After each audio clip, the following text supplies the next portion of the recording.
My name is Olivia. This happened about half a month ago. I received a call from my mother-in-law, Lily, inviting me to a memorial ceremony. Yes, I'll come. I replied cheerfully, but inside I felt down. A memorial ceremony means Tommy and the others will be there too, right? That was my worry. My husband Ken and I got married about 3 years ago. During a family meeting back then, Ken's sister-in-law, Emma, said to me when the in-laws weren't around, "You're kind of plain. Disappointing to have someone like you as a sister-in-law." I was furious, of course, but I didn't want to make a scene, so I pretended not to hear. Then Ken's brother-in-law, Tommy, added, "I don't mind if you're plain or poor." "Poor?" "Yeah, your family's just average, right?" "Well, yes." "Then you're poor. Not a good match for our family." They mocked me like that. Ken noticed and stepped in quickly, so the conversation ended there, but it still hurt. What was that about? Even with all their money, they're poor in character. I complained later, but it was just a petty response. Because of that, I still don't like Tommy and his wife. No, it's more accurate to say I hate them. I don't want to see Tommy, but I already told Lily I'd come. Regretting, I went to the in-laws' house for the memorial ceremony. Their family runs a big company locally, so at their memorial ceremony, there were many guests. One after another, people arrived and greeted the in-laws. Ken and Tommy were greeting people too, while I stayed behind the scenes with Emma. Even while busy, Emma said to me, "I'm surprised a poor person like you showed up." "I'm not poor, and I came because Lily invited me." "Really? You're not here for the ceremony money?" "Of course not." "I can't believe it." Emma looked at me with disdain. It's really infuriating. Judging people by their appearance, always labeling them as poor? What kind of upbringing did this person have? I'd like to see their parents' faces. I muttered under my breath. Then, as if responding to my comment, Tommy's voice came. "I'd like to see the family of a poor person too." Tommy? "You must have a plain face like yours, right?" Tommy said, and I clammed up. Seeing me silent, Tommy gloated. "From now on, can you not show your face around us? It's unpleasant just seeing a plain poor person." Yeah, Tommy's right. Emma agreed with Tommy's words. I was so angry that I was about to retort. But then Lily came over to us. "What's going on? I could hear voices from over there." "No, Lily, it's nothing." Emma hastily covered up. Lily looked at me with concern. "Olivia, you don't look well. Are you okay?" "Oh yes, I'm just a little tired." "So, we were about to have dinner," Lily said, and then Tommy exaggeratedly interrupted. No, Mom." "What's the matter, Tommy?" "Ken and Olivia are going home now." Going home?" Lily turned to me. Of course I had no recollection of saying such a thing. So they're telling us to leave. I realized immediately, but I wasn't sure how to respond. As I hesitated, Ken approached. "Sorry, but we have an early start tomorrow." "Is that so, Ken?" "Yeah, so we're heading back now." "Then let's have dinner another time," Lily said, smiling at me. Then Ken and I quickly left the in-laws' house. As we left the in-laws' house, Emma quickly followed us. Lily asked me to give this to you." Emma handed me something that looked like a thank you gift. Avoiding eye contact with a dissatisfied expression. "Thank you for going out of your way." I responded indifferently. Then Emma sneered. "Running away suits you." "Running away?" "That's right. Just run away and never show your face to us again." Emma spat out these words. "If I could, I would," Ken replied calmly, making Emma's face turn red. "What did you say? Are you mocking us?" "We're only doing what you asked, not to show our faces." "Don't be ridiculous, you poor thing. That's exactly what I mean by mocking." "My apologies then. We'll be leaving now." Ken quickly put his hand on my back and started walking. After walking a bit, Ken apologized to me. "Olivia, I'm really sorry." "Why are you apologizing, Ken?" "Because of what Tommy and Emma did." "You don't have to worry about it." "But I feel responsible for you being called poor because of me." Ken sighed deeply. It's been a while since I've seen Ken this downcast, maybe since the day we first met. That thought brought back memories of our first meeting. I met Ken when I was a university student.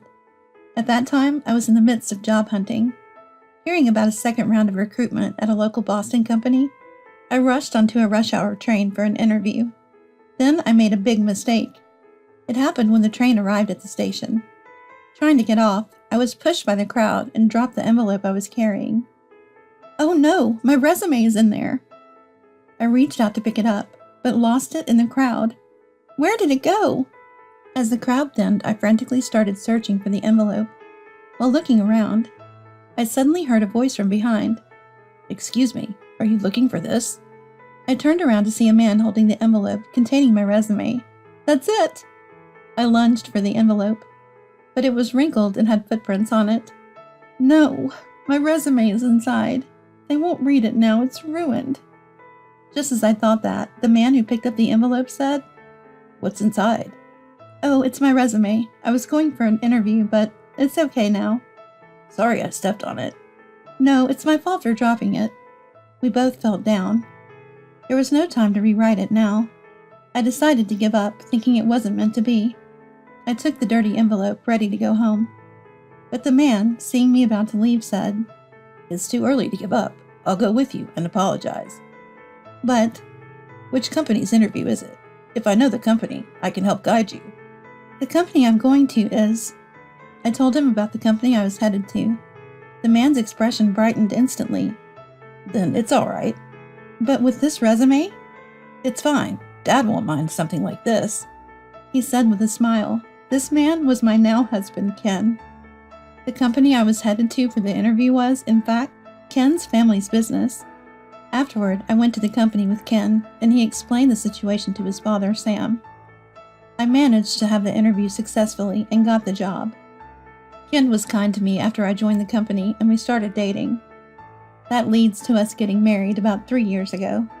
Thinking back, he was even more upset than me at that time. Remembering all this, I couldn't help but smile. Ken, unaware of my thoughts, continued with a downcast expression. It's my fault, isn't it? I left the company a year ago. What do you mean? Remember, I left Dad's company a year ago. That's why Tommy and the others are acting up. I'm really sorry. Ken apologized, looking guilty. Tommy and the others had been mocking me since we first met, but their taunts were directed only at me. Ken never received any bad remarks before. But that changed a year ago, with his resignation. Ken, having graduated from university, worked at Sam's company. He was one of the heirs apparent, holding a fairly high position. Then one day a year ago, Ken came home from work and said to me, Olivia, I quit my job. Why? I was obviously shocked. With a normal company, there could be various reasons, like downsizing due to poor performance. But Ken worked at Sam's company. Even if he had made a mistake, it's hard to imagine him being fired on the spot. It's more likely that people would have tried to downplay the issue. Yet without any warning, Ken quit. Confused, I asked him again, Why did you quit? There were various things. Tommy or Sam? No, well, it's a bit. Ken hesitated. It seemed like a difficult topic for him to bring up. Then it can't be helped. I sighed. Then I told Ken, Got it. Do you have another job lined up? Olivia, aren't you angry? Why would I be? Your husband just quit his job on his own. Normally, this is where divorce comes up. What? What are you talking about? Well, because there'll be no salary. Listen, I didn't marry money. I married you. Do you understand? Yeah. Money's important, but it's not everything, right? That's true, but... Let's take this opportunity to show Tommy and the others that we can be happy without money. After I said that, Ken suddenly looked down. With tears in his eyes, he kept his head bowed. Sorry, Olivia, and thank you. All right, then starting tomorrow, we'll work hard on living frugally. Thus, Ken left Sam's company. Afterward, he switched to a cleaning company that had a contract with Sam's company. It was owned by an acquaintance of Sam's, but that was it. Ken's salary was typical for a mid-career hire, and his work was the same as other employees. It involved dirty jobs and overtime. It must have been tough for Ken, who was used to intellectual work. Still, he never complained and kept working. Of course, I did everything I could, too. I started part-time at a grocery store and suggested moving to a cheaper apartment. I focused on cooking economical meals and avoided luxury items. We tried our best to live happily on a small income, but Tommy didn't care about that. Seeing our reduced income, he mocked Ken like this. Dragged down by a poor person. Now you're officially a poor couple. Congratulations. Moreover, Emma said to me, You moved to a moldy apartment, right? It's not moldy. You don't have to pretend. I'll give you a housewarming gift. A housewarming gift? Yes, this. Emma handed me insecticide and disinfectant wipes. Seeing my grimace, Emma said, You'll need a lot of these, right? Your old apartment must be full of pests. Thank you. I responded with sarcasm, but Emma just smiled maliciously. No need to thank me. It's the richest duty to give to the poor. I see. I could only respond coldly. So Tommy and Emma began to belittle not only me, but also Ken. But I might be reaching my limit. I sighed. Then Ken gently hugged me. I've caused you so much trouble, Olivia. From now on, I'll go to my parents' house alone. It's okay. No, you don't have to go. But if I don't, Lily will... It's fine. I'll say you're not feeling well or something. I'll make excuses. Okay, thank you, Ken. After this conversation, I decided that the memorial ceremony at the in-laws' house would be my last visit. However, the decision to avoid the in-laws' house was something Ken and I made together. The in-laws knew nothing about it, so they kept inviting us over. But each time I made excuses not to attend. It seemed like the in-laws were worried about me, but there was nothing I could do. Meanwhile, Tommy and Emma were gloating. They bragged to employees and acquaintances that the house and company were now theirs. It was frustrating, to say the least. Still, I didn't have the right to correct them. Even when I heard such stories from people at Sam's company, all I could do was let them pass by. Then one day, I got a call from Lily after a long time. Olivia, how's your health? Oh, well. Having used health issues as an excuse to stay away from the in-laws' house, I could only give a vague response. Sensing my situation, Lily hesitantly asked, Actually, we're planning a family trip. A family trip? The husband got invited by a luxury hotel. They said, please come with your family. I thought about how different it is for wealthy families when Lily continued with concern. So I thought it would be good for you, Olivia, and I booked for the whole family. For me? You haven't been coming to the house recently because you've been feeling unwell. I thought you could relax there. They even have a pool. I was moved to tears by Lily's thoughtfulness. Moreover, Lily shared a secret episode with me. Hearing that, I'll go, I immediately said. But after hanging up, I felt a bit of regret. I might cause trouble with Tommy and Emma and inconvenience the in-laws. The thought made me hesitant. Still, having committed to going, I had to be prepared. When Ken came home, I told him the situation, and we decided to go on the family trip. On the day of the trip, as we arrived at the meeting point at the station, Tommy and Emma were already waiting. Emma spotted us and approached briskly. Why did you come, you poor thing? As a son's wife and an outsider? Could you not act like you're part of the family? If I, as a son's wife, am not family, then Emma, you also are a son's wife, so you are not either, right? What? I'm the wife of the eldest son. I'm the family who'll bear the important heir. Her self-serving logic was exasperating. While this was happening, Lily and Sam arrived. Lily immediately came over to me. It's been a while, Olivia. It has been. Nice to see you. I'm glad you're looking well. Enjoy the trip. I will. I glanced at Emma, who seemed quite frustrated. Internally saying, serves you right, to myself. I followed Lily towards Sam. We then took a train to a high-end hotel in a famous tourist area. As we walked through a street lined with souvenir shops, Lily said, There's a store my husband and I want to visit. Could you go ahead to the hotel? Sure, I can take care of your bags. Emma volunteered like a child. Oh, thank you. Then I'll leave it to you. Lily said this and went off somewhere with Sam.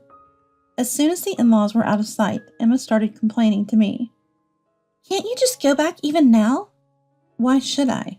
Because I don't want to travel with a poor person. We can't go back now. Everything is already booked. You can make up some urgent matter.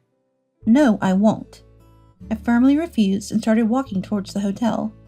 Emma Grumpy followed me, Then from behind, she threatened, "If you won't go back, I'll make you." "What?" "Nowadays, you can cancel reservations over the phone or online." Emma took out her mobile phone. "Please stop." I grabbed her arm. At that moment, Tommy's loud voice echoed around us. "So desperate to stay at a luxury hotel, huh? You poor thing." Turning around, Tommy stood with his arms crossed, glaring at Ken and me. "Tommy, cut it out. I'm getting angry too," Ken retorted sternly. But Tommy unfazed. "I get why a poor person wants to stay at a luxury hotel, but you're just a nuisance to the family. You get that, right?" "I don't understand you at all, Tommy." "Enough. Have you lost your mind along with your money, Tommy?" Tommy pointed at Ken. I had reached my breaking point. Furious, I approached Tommy without holding back. "Always going on about being poor. What do you want to say? The value of money is different for everyone." "Huh. A poor person like you talking about the value of money? Poor people should just stay quiet." "Shut up. No matter how much money you have, it's worthless if your character is this bad." "What? Are you saying I have a bad character?" "Oh, didn't you realize? You're incredibly spiteful." "Just shut up and listen." Tommy tried to grab me. At that moment, Ken stepped in between us. He grabbed Tommy's arm and said, "If you dislike us so much, why don't you just cut ties?" "That's right, I'll throw you out," Tommy shouted, just as Lily's voice came from behind. "The one leaving is you, Tommy." Mom." Tommy turned around in a panic. He quickly straightened his clothes and approached Lily. Mom, I didn't do anything." "Didn't do anything? I know everything." Lily scolded Tommy. Emma, looking flustered, joined in. "It's not like that, Lily. It's Olivia who—" "How shameful. You really don't know anything." Don't know anything?" Tommy and Emma looked puzzled. In front of them, Lily started to recount the episode she had told me. It was a story from just over a year ago. Ken, who was working at Sam's company at the time, was heading to a client. Normally, he would use a company car for such trips. But that day, all the cars were in use. So Ken took the train to the client. Getting off at the station near the client's office, Ken found a young boy about elementary school age, looking around the platform, clearly searching for something. Ken saw himself in that boy, reminiscent of when we first met. So he approached the boy. "What's wrong, kid?" "I dropped my wallet." The boy explained that he lived in Portland. His parents were busy with work and hardly had time to go out with him, so he decided to visit his relative's house alone. He had his parents' permission, but soon realized he'd lost his wallet. "So you were looking for your wallet?" "Yeah, I can't get home without it." The boy looked close to tears, but where he lost the wallet was unknown. Ken, feeling sorry for the boy, gave him a few $10 bills. "Use this to get to your relatives. You can borrow the fare for the return trip." "Really?" "Of course, and remember to report your lost wallet to the station staff." "Got it." Ken was about to rush to his appointment, but then the boy stopped him. Ken thought the boy wanted to return the money. "I'm in a hurry. You don't need to give it back," Ken said. But the boy said, "To me, a few tens may not seem much, but to you, it might be worth more, right?" At first, Ken didn't understand what he meant. As he listened more, he realized the boy's point. To the receiver, the money is just its face value, but for the giver, it's earned with the support of family and friends. Therefore, having money means that you have that much support. Thus, giving money carelessly to a stranger, especially a child, isn't right. The boy shared these thoughts, not necessarily correct. But Ken was moved by the education the boy received about the value of money. He followed the boy's wishes. Eventually, the boy, insisting on returning the money, took Ken to his relative's house. There, the relatives thanked Ken and returned the money. By then, Ken was late for his appointment. The client was understanding, but someone didn't accept this. The person who didn't accept this was Tommy. Without listening to any reasons, he said, "Unacceptable. Tardiness is tardiness. Take responsibility." "All right, Tommy, I'll resign." And so Ken left the company. Lily concluded the story. "The child insisted on expressing his gratitude and invited us to the hotel." "Wait, so staying at the luxury hotel is because—" Emma turned to Ken with a look of surprise. Lily nodded. "Yes, he wanted to return the favor by offering his service." "But he never mentioned such a thing." Tommy snapped at Lily. Lily glared back. You just didn't listen to the story. But, Be quiet. More importantly, Sam has something to say to you. Lily turned, revealing Sam standing behind her. Sam approached with a stern face, showing Tommy a stack of documents. do you know what this is, Tommy? Dad, is this from accounting? Yes, there were many oddities, so I had it investigated. Oddities? Tommy's face filled with anxiety. I realized what was coming next. Tommy had done something wrong. Soon, Sam's angry voice filled the air. Tommy, you've been embezzling company funds. That was my money. No, it's different, Dad. What's different? The investigation results are in. But, enough, no excuses. If you make excuses, I'll file a criminal complaint. Do you understand? Ugh. Tommy collapsed to the ground, speechless. Sam then turned to Emma. Emma, you're complicit, aren't you? No, I didn't. Buying up luxury brands, it seems. When Sam said that, Lily pulled out a stack of receipts from her bag. Showing them one by one, she said to Emma, I got copies from your favorite stores. You've been living quite comfortably, haven't you? No, that's not true, Lily. What's not true? They're all in your name. But this is my... Paid for with company money, right? Be prepared for a lawsuit for damages. Lily smiled, her gentle tone somewhat more intimidating. Emma, trembling with anger, turned to Tommy. It's all Tommy's fault, everything. Don't blame me. It's because of your spending. Shut up. You're useless to me now. Why?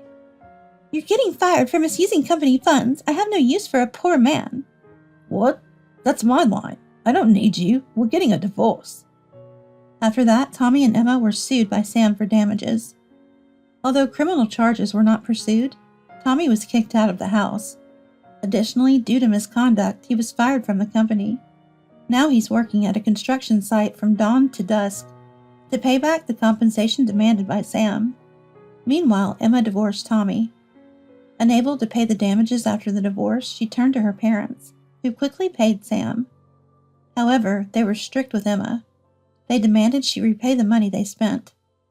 Left with no choices, Emma started working at a club. But without a steady clientele and struggling even to buy makeup, she became impoverished. She's now known as a poor person in her circles, living days filled with regret. As for Ken, he reunited with the child at the luxury hotel. When we greeted him, the boy thanked his parents for raising him to be praiseworthy. He's now striving to take over the family business as a way of giving back. He encouraged Ken to keep striving too. Hearing this, Ken nodded firmly. Later, persuaded by Sam, Kim rejoined Sam's company. He's now working hard to be Sam's successor. I too am making an effort to continue supporting Ken in his endeavors.